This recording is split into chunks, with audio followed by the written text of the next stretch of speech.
Good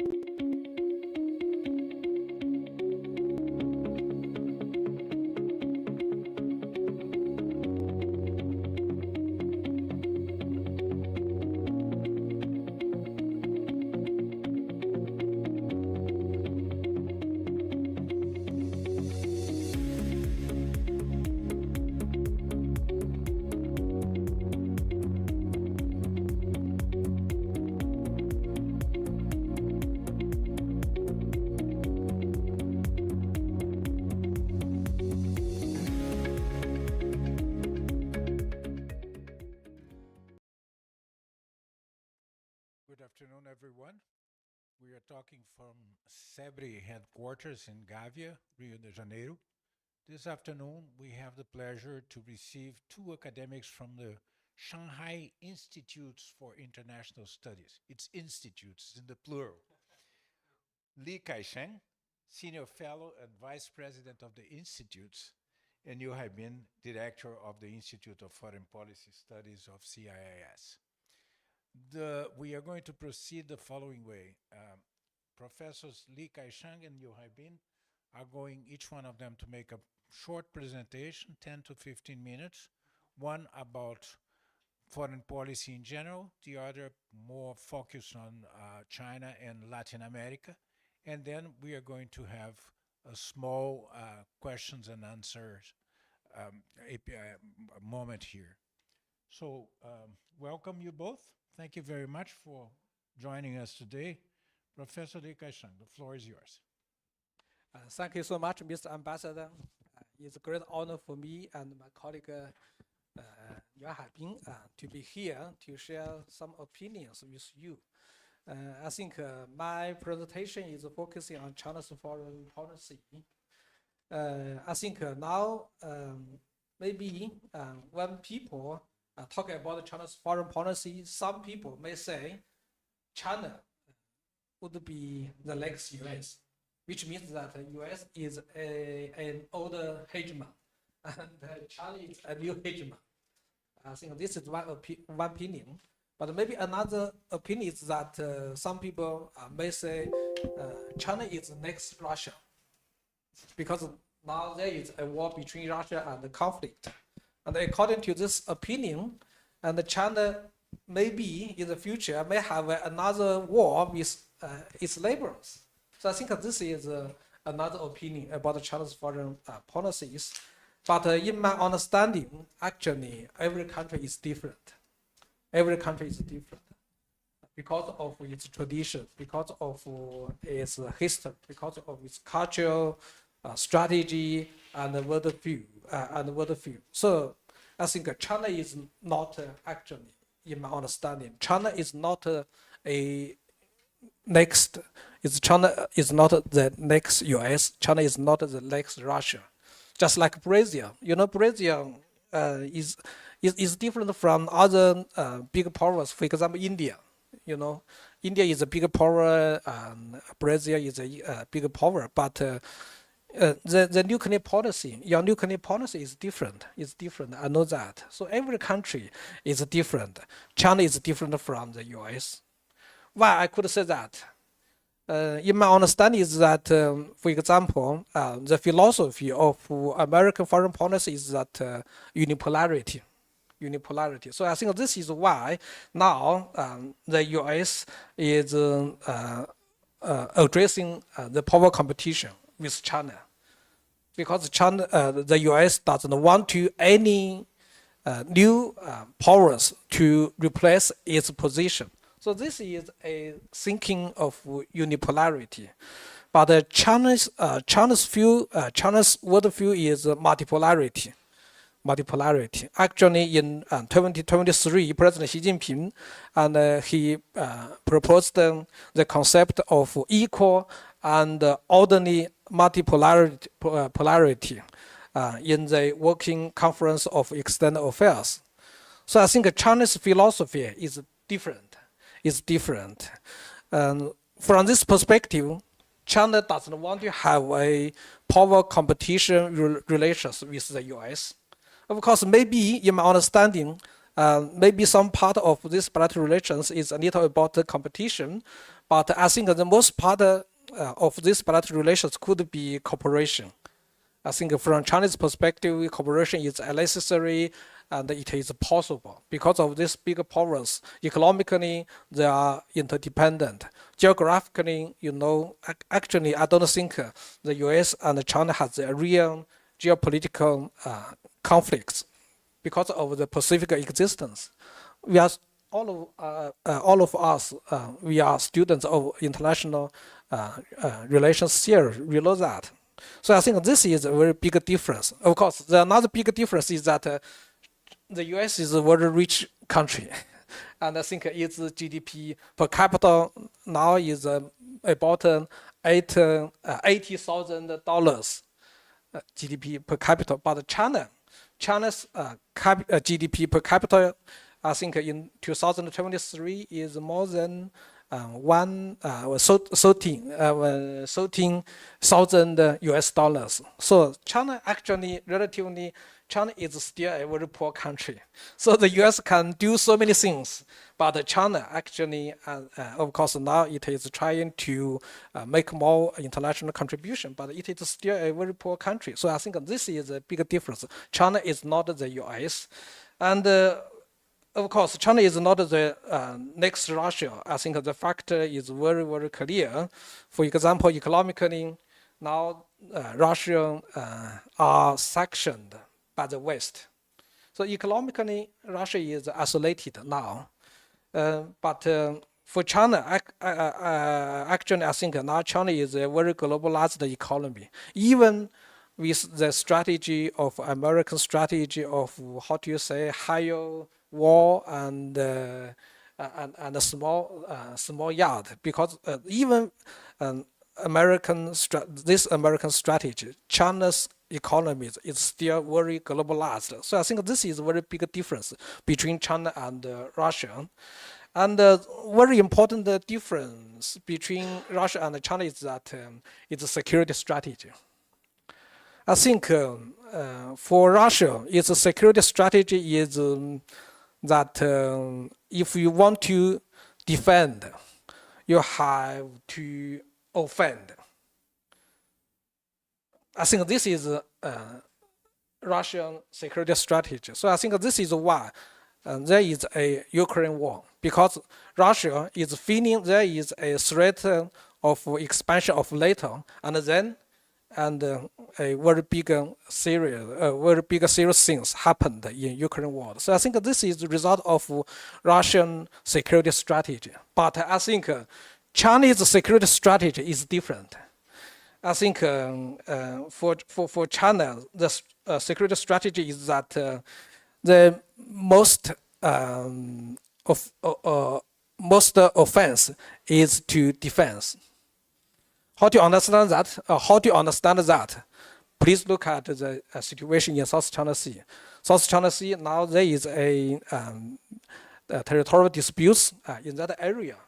And actually, in more than 1 year, of course, there is a little tension happened between the Philippines and China.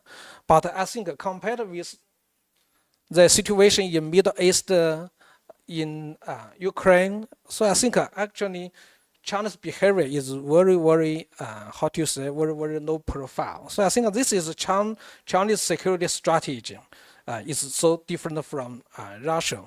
Of course, maybe some people would ask why China has a very good relationship with Russia. I think because China, in China's mindset, actually just now I mentioned that Chinese worldview is multipolarity. I think in Chinese worldview, Russia is always a bigger pillar of this multipolarity. So I think this is why China have a good relations with Russia, which doesn't mean China would agree everything Russia has done. So I think this is a difference between Russia and China. Why China is so different from these big powers, I think there are most reasons. The first one is culture. Because I think Chinese culture, I think there is a very core principle is pluralism, not universalism. Of course, universalism has so many different meanings, but when we think about the US, I think its universalism is that my thing is the best, my democracy is the best, and so you should follow me. So I think this is American universalism, but for China, the philosophy is that we should respect each other, and this world is so much diversified, so we should respect each other, and we should coexist in this world. So I think this is Chinese philosophy, pluralism. I think it is because of this philosophy, and then China proposed is foreign policy of multipolarity. So this is the first one reason. The second reason is about history. If you look at the Chinese history, you may find China actually, even 2,000 years ago, China was a well-developed agricultural society. Until middle 19th centuries, So in a very, very long period, China had been a well-developed agricultural society. So I think there is a very big implication from that history, because agricultural society is always more conservative, especially compared with the commercial society in the history, more conservative and less aggressive. So this is, I think, the second reason, history. The third reason is strategy. If you look at, maybe there is a very famous figure in China's ancient time, Sun Tzu, and wrote a very famous book, Art of War. I think according to this book, there is a very important principle, and which has influenced the Chinese people very deeply. And that principle is that if you want to defeat your enemy, if you want to subdue your enemy, no fighting is the best way. So subdue your enemy without fighting, without bloodshed. Of course, not so easy, but this is the Chinese philosophy. So I think it means that when China deals with international challenges, I think its approach is always like indirect. But I think Russia's approach is more directly. So I think this is a very big difference. Of course, another big difference is geopolitics. Actually, I mentioned that just now. There is a very big Pacific Ocean between China and the US. So there is no real geopolitical conflicts between two sides. So I think if these two big powers, if they believe there is unnecessary to reach a compromise, I think it is possible. Because of geopolitics. So I think this is a geopolitical reality for China. It's different from Russia. So I think this is very, very important thing. So in one word, my conclusion is that based on this difference, China's global vision is so different from the US, is so different from Russia. Everyone may know that China has proposed a concept of community with shared future for mankind. A community with shared future for mankind. How to understand that concept? I know there is a little difficulties for foreigners to understand this concept, but in my understanding is that this global vision, firstly, in one side, it is the continuation of the current world order. Because in this global vision, and China actually, I think it is against the use of force, the use of armed force in disputes with other countries. So this is so important. Of course, in the other side, I think it is this concept. It is the upgrade of the current world order, because it addresses the concept of community rather than nation state. So I think this is China's global vision. China is different from the US, is different from Russia. So of course, to achieve this global vision is not so easy. So far, China has proposed so many initiatives. For example, Belt and Road Initiative, Global Development Initiative, Global Security Initiative, and the Global Civilization Initiative. Be frankly, maybe these initiatives, they are not so perfect, because not so easy for China to manage so complicated things in dealing with other countries. Every country is different. I address that. So maybe these initiatives are not so perfect, but the important thing is that China's vision is to achieve a community based on the maintenance of the current world order and input more interest of developing countries and give more justice in the current world order. So I think this is China's vision. Not so easy, of course. So I think it needs more work, joint work with other countries, especially with Brazil, because Brazil is a very important player in the regional affairs, in the world affairs. So I think this year is a very important period for our two countries. Our two countries and other countries could work together to do some things for maintaining the current world order, to safeguard the interests of global South countries. So this is my understanding of China's foreign policies. Thank you. Very good.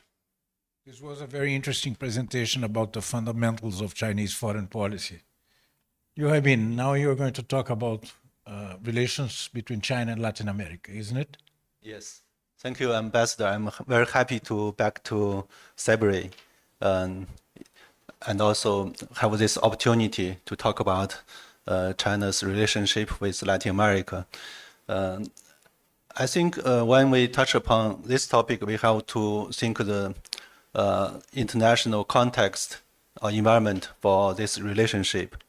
I think we are living in a transitional world in terms of the power shift to a multipolar world, and our economic on the global economic globalization is being reshaped.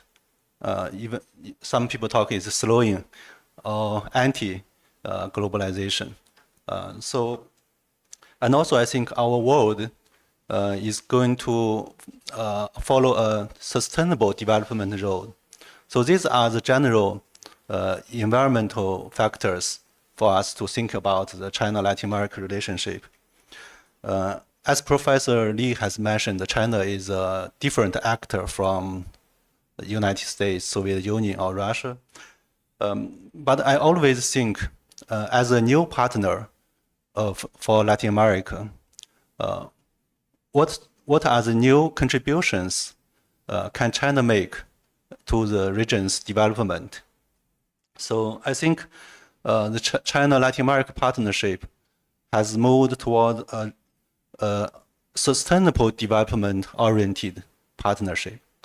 At the very beginning, we follow very much on a trade relationship. For Latin America, exporting a lot of raw materials to China, and China exported a lot of manufacturing goods to the region. But nowadays, I think we are moved to a new stage by developing mutual investment, especially from China to Latin America. I think China has now more capacity to do this with the domestic achievements in terms of the high technology innovation. So now we have more capacity in terms of the technology and manufacturing capacity to do investment in Latin America, especially in Brazil. We have investment in various sectors, which is very important for Brazil's sustainable development. I think the new generation of the Chinese enterprises are getting more internationalized by accepting the local regulation, especially on the social and the environmental aspects. So the new companies are establishing factories, but also R&D centers here. So created a lot of employment and social benefits for the partner countries. I think this is very important. And also, when facing the new trade war initiated by the United States toward China, I think the Europeans and Americans are adopting a strategy of nearshoring, which makes the countries like Mexico, ASEAN are benefiting from this kind of changing value chains. But for Brazil, maybe it's far away. It's not near to any major economic powers. So, but China still treats Latin America, including Brazil, as a new opportunity for joint development. So I think China appreciates the open-minded thinking from the developing regions towards China's investment and partnership. And also, I think China and Latin America has an international agenda beyond the economic side, such as the peacemaking across the world. Just for example, China-Brazil has developed a joint six-point consensus on the peaceful prospect of the Ukraine crisis. This is very important for the world to have an alternative approach to deal with that conflict. And also, I think China and Latin America can be a new development partnership to deal with the challenges and difficulties of the economic globalization. I think take the BRI as an example. The BRI's projects are becoming more greener and sustainable in terms of the financial sustainability, and pay more attention to the social benefits. I think China and Latin American countries should have more direct and comprehensive dialogue in terms of to define what their partnership should be, what are the priorities should be, and how to create a better international environment for the developing countries. So in this regard, I think both sides have made some achievements by continuing the dialogue of the China CELAC Forum, and also the strategic dialogue between Latin American countries and China, such as the CONSPAN between China and Brazil. And also recently in Rio, there was a dialogue between China and the Latin American countries on human rights. So I think our dialogue and engagement are quite direct and comprehensive nowadays. This is very important for both of us understanding each other better. Then we can work out more detailed strategy and policy to build our sustainable partnership. I will stop here. Thank you very much. Thank you very much. This was also an excellent presentation introducing the topics. Let me start with a few questions, and I'm going to be specific in questions because I think our audience would have a few specific questions in mind, and I'll try to, to represent them here, asking questions to you. I'll start with the idea of relations between China and the U.S. You mentioned China is not the U.S., China is not Russia. I like very much the way you introduce, to introduce Chinese foreign policy. But at the same time, China has to keep up good relations with the U.S., good relations with with Russia. With Russia, no doubt about that. It's a very close connection nowadays. There's a way of qualifying this connection. But with the U.S., it's not exactly very stable. I think this is a good moment. There's dialogue between the economic authorities of the U.S. and of China. There's dialogue even between military authorities. There is dialogue between those responsible for climate change combat. But my sense is that it's not stable. It's not really a stable relationship. What's your assessment of the state of the relations between China and the United States? And what's your guess about the future? How do you see, the future of these relations, given the fact that the U.S. will have elections and it may keep or change its own perception of China and the world? Okay. I think the current bilateral relations between China and the US is in a, how do you say, this is a very critical period for both countries, because I think now for the US, I guess, because I'm not American, I'm a Chinese, but I guess maybe in the American understanding that this is not time for the US to defeat or contain China's rise. So I think now the US has carried out different kinds of measures, except the military approach.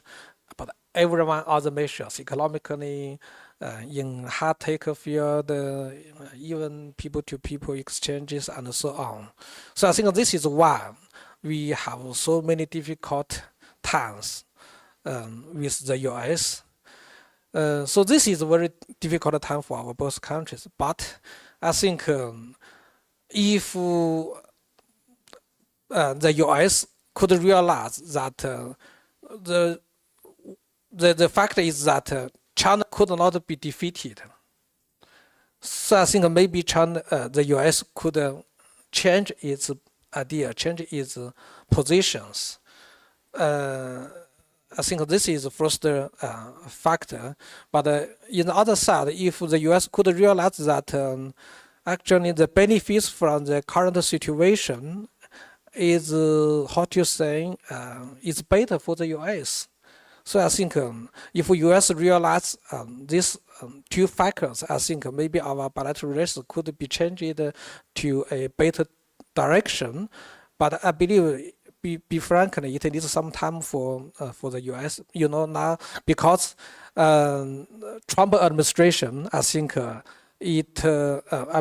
from 2017 to 2021, during this period of Trump administration, I think this is this is the first addition of Indo-Pacific strategy. In the Pacific, the Indo-Pacific strategy, this is against China. So I think this is number one addition. I think the Trump, the Biden administration, and then it has the number two addition of Indo-Pacific strategy. Maybe the US is will have the third one, the third addition of Indo-Pacific strategy. But when the US has tried so many different kinds and failed, I believe both countries could achieve a compromise. But a lot so easy for China, for the US, and for other countries to go through smoothly and stably this critical period. But I believe US and China could find a common way to deal with this difficult situation. Why? Because I think in the side of the US, in my understanding, of course, in American diplomatic philosophy, in one side there is a very, there is a kind of idealism to expand its democracy to expand its political systems. But in the other side, we must notice that there is a pragmatism in U.S. in American foreign strategy. So please look at the Afghanistan situation. Firstly, to expand the American ideology over there, but failed. No real results. And then restore his troopers. So this is the diplomatic practice. So I think this is why I believe the U.S. could coexist with China, because of it has some pragmatism just like China. China, I think China's foreign policy is always practical. So I think this two, so of course, I believe China is not is different from the U.S., but maybe a little common sense, pragmatism. I think this is because of these two countries could achieve a compromise in the future. Thank you. Very good. You have been. It seems that Latin America is upgrading its position in the agenda of Chinese foreign policy. You have a few examples of that. First, Brazil became a country where the automobile, the EVs companies started to invest. Then you have a major investment from China, which is the port of Shanghai in Peru, which is going to be inaugurated soon, isn't it? President Xi Jinping is coming for the inauguration. And as far as I know, President Lula is also participating in the inauguration. In your view, what's the importance of the Shanghai port and of these new vision of investors, Chinese investments about Latin America? Not to talk about the minerals that are present here and that interest China very much. Am I right in saying that Latin America has been upgraded a little bit?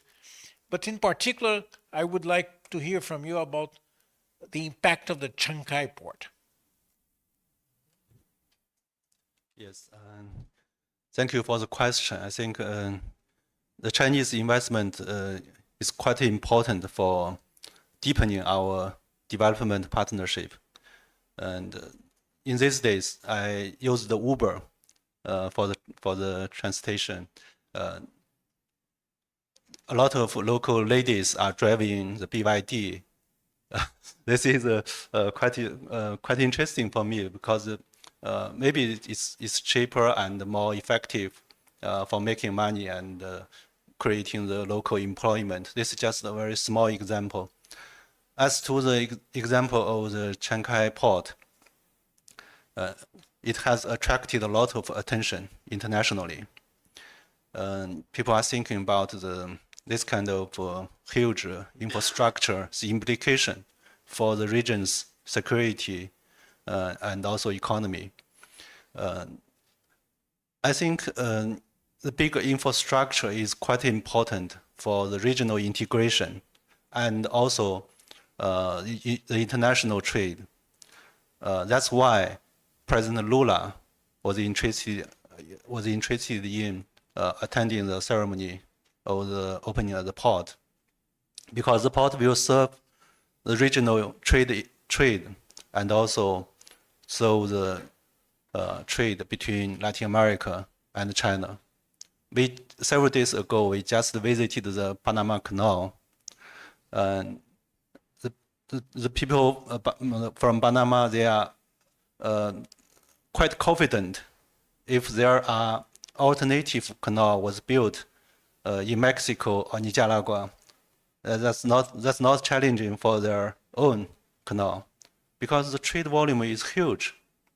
So if more canals, more ports connected, then the global value chain and the trade volumes will getting regional and regionalized and globalized.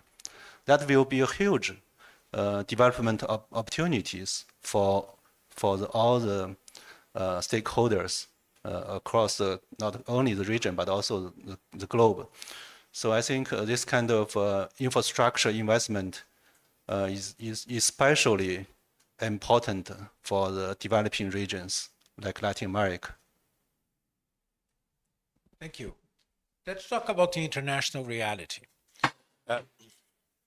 First, we are going to have in November in Brazil the G20 meetings, and Brazil has been very much involved with the preparation of this meeting.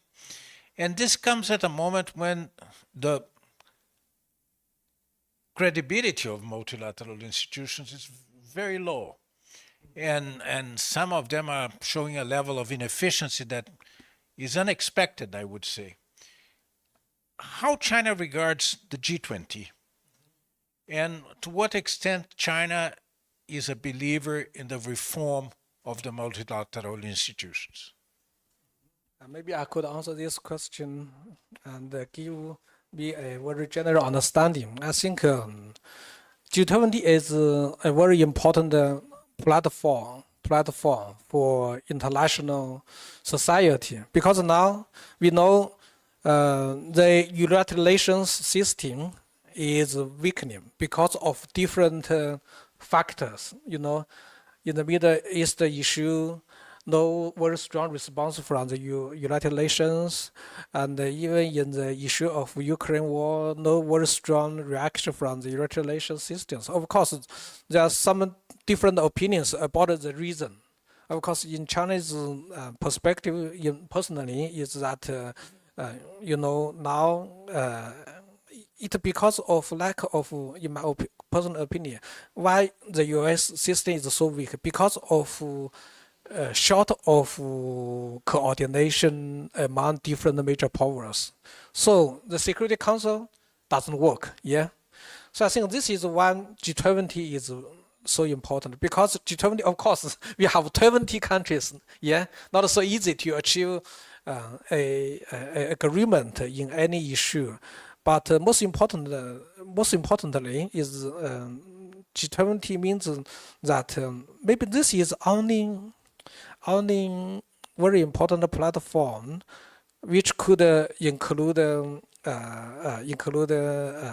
US, Russia, and China, Brazil, and other very important players besides the UN. Because G7, you know, now the US is paying more attention to G7, but G7 without China, without Brazil. So how about later? No participation from China, from Brazil. So I think these mechanisms, NATO, G7, could not do very well in managing the current international issues. G20, I think, is a good option. But of course, I think it's a mechanism, you know, 20 members, not so easy to achieve the agreement. So now I think the role of the host is so important. So I think this year, the role of Brazil is becoming more important, because I know Brazilian government actually has always maintained a very balanced, very smart diplomatic approach to manage regional and foreign affairs.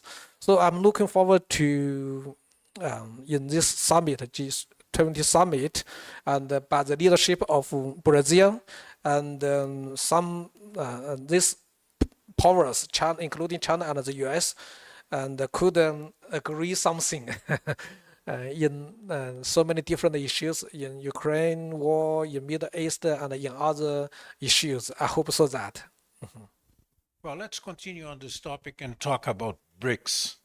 You decide who's going to answer the question. We are going to see for the first time this year in Russia the enlarged BRICS in a meeting. And the year in 2025, Brazil is going to be presiding the BRICS. What's the attachment of China? Well, how China regards the enlarged BRICS, and which is the role that China expects BRICS to play in the international reality? Maybe I could say something, and my colleague you can both say could add more comments. I think firstly, BRICS, I think its enlargement is a very important development, and I think for the current international society, because we know 5 members before actually not so enough, just only including Brazil, China, Russia, South Korea, and India. I think not enough, because now everyone is talking about the importance of global source. Yeah, everyone is talking about its importance.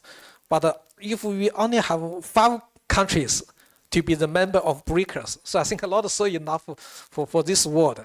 So then, and we have an enlargement, including Egypt, Ethiopia, Saudi Arabia, Iran, and so on. So I think this is a good thing. Firstly, of course, in the other things, in the other regard is that we should have a very effective mechanism for any international organizations. Look at the experience. Look at the lessons of United Nations Security Council. So I think we don't want to repeat the failed experience of United Nations Security Council. I mean, BRICS plus should not repeat that past. So I think there is a very big responsibility for China, for Brazil, especially for Russia, because Russia will host the BRICS plus summit this October. So I believe, especially among these countries, actually, at least most of them share some common understanding about the international society. So I think this is a very important foundation for BRICS Plus to achieve something, to finish something. Yeah, I hope so. Yuemin, you want to say something? Yes, I agree with Professor Lee's comment. I think China strongly support the expansion of the BRICS membership because currently the BRICS countries are representative of Latin America, Africa, and Asia, but not very much about Africa and the Middle East. So I think more emerging powers joining this group will make it more representative and capable when addressing the different economic and security challenges from different regions, and also to make it more like a global group. And of course, there will be some challenges for enlarged group in terms of the effectiveness and collective actions capacity. But we need more dialogue. I am not sure whether the BRICS will be open for the established economies. That's an open question. But in terms of the BRICS Development Bank, I think there is a different procedure to recruiting the new members. The new members of the BRICS summit is different from the members of the bank. I think there are some different thinking. Maybe the bank has more concern about the financial capacity, but the BRICS group give more attention to the political influence of the new members.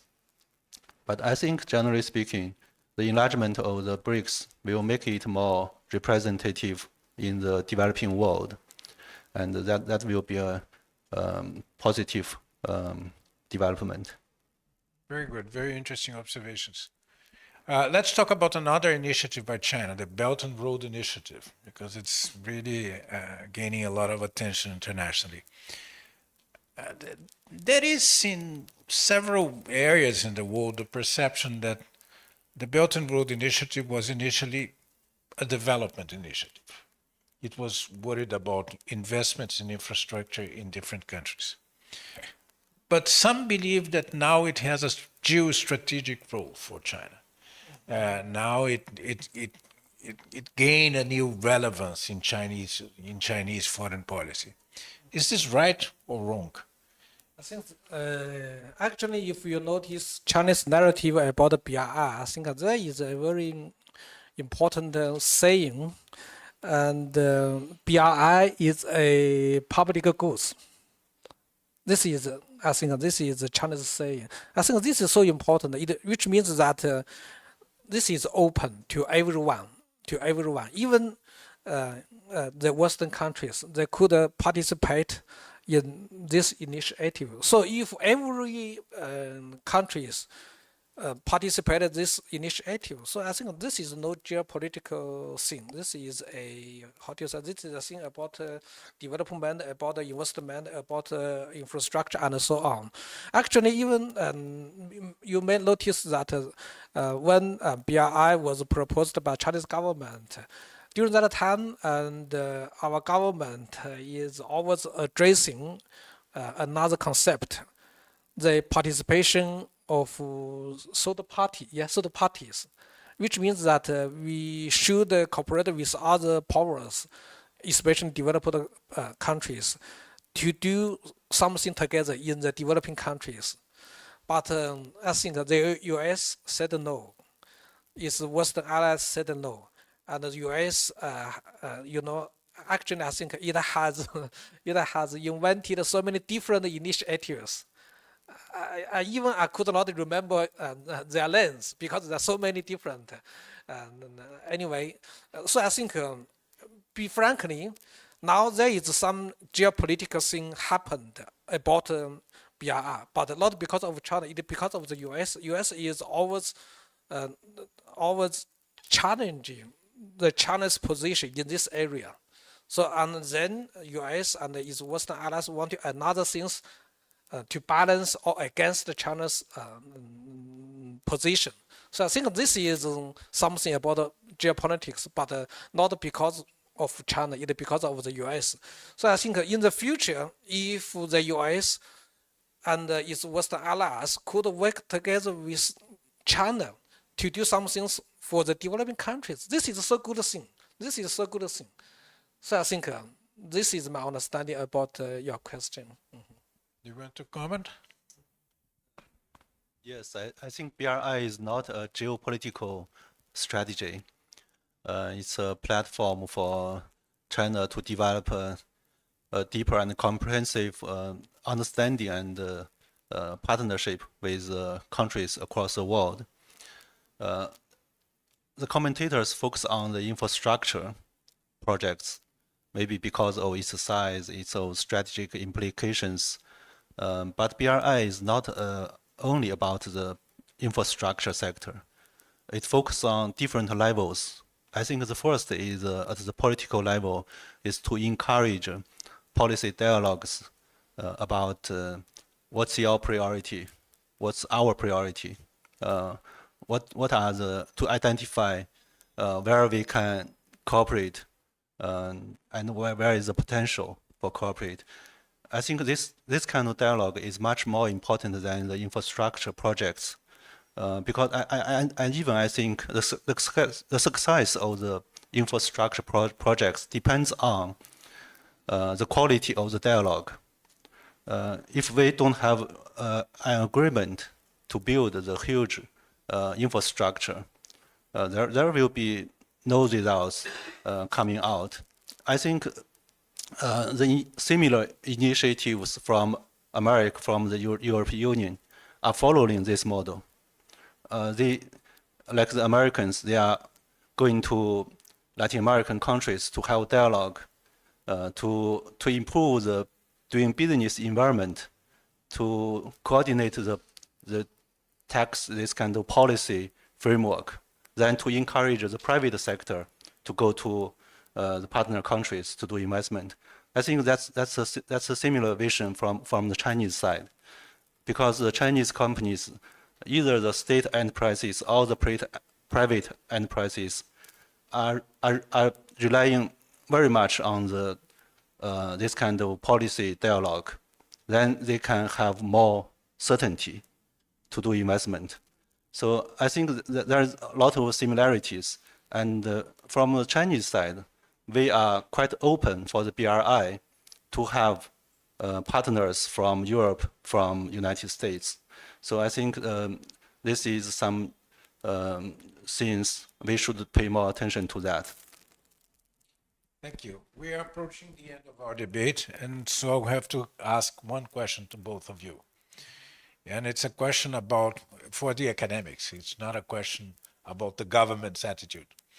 I want to ask you, what's the perception of Brazil among the academics in China? Maybe you are the expert on Latin America. You could also discuss, and then I could add one more thing. Very good question and challenging question. And in China, we are always paying attention to the great powers. So sometimes there are different arguments about whether we should put Brazil as a great power. Usually we put United States, Japan, Russia, European Union, maybe India as a list of the great powers, or big countries in the same meaning. Whether Brazil should be there, some people think Brazil should be there because it represents Latin America to some extent, and also it has an ambition to play a role as a United Nations Security Council permanent member, and also it has some new ideas on the R2P, RWP, and international development cooperation, and a member of the BRICS.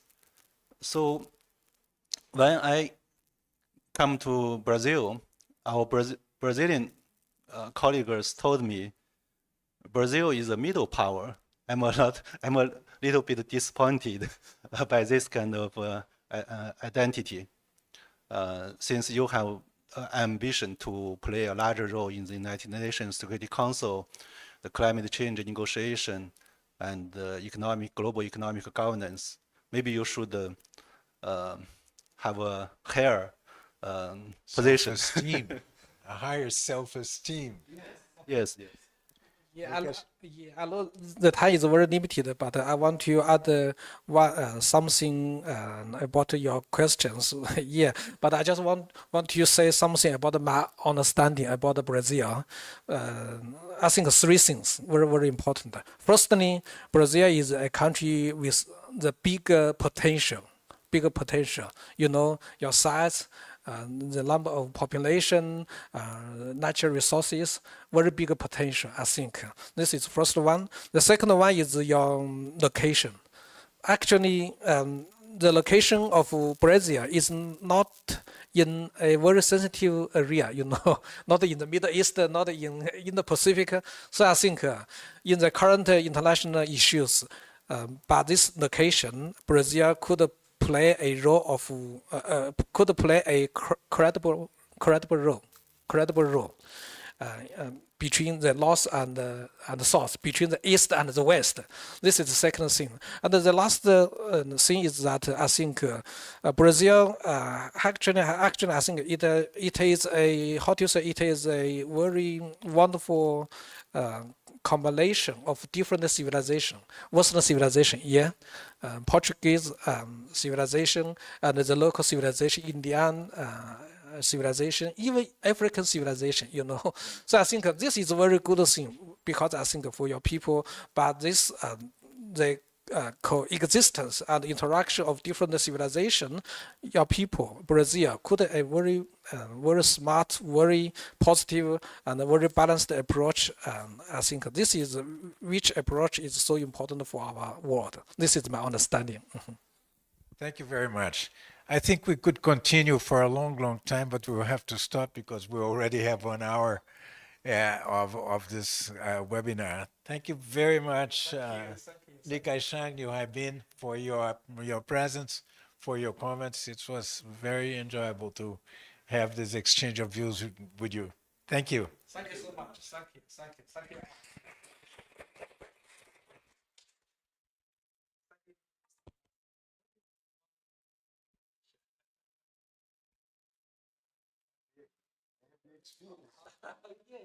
Yeah.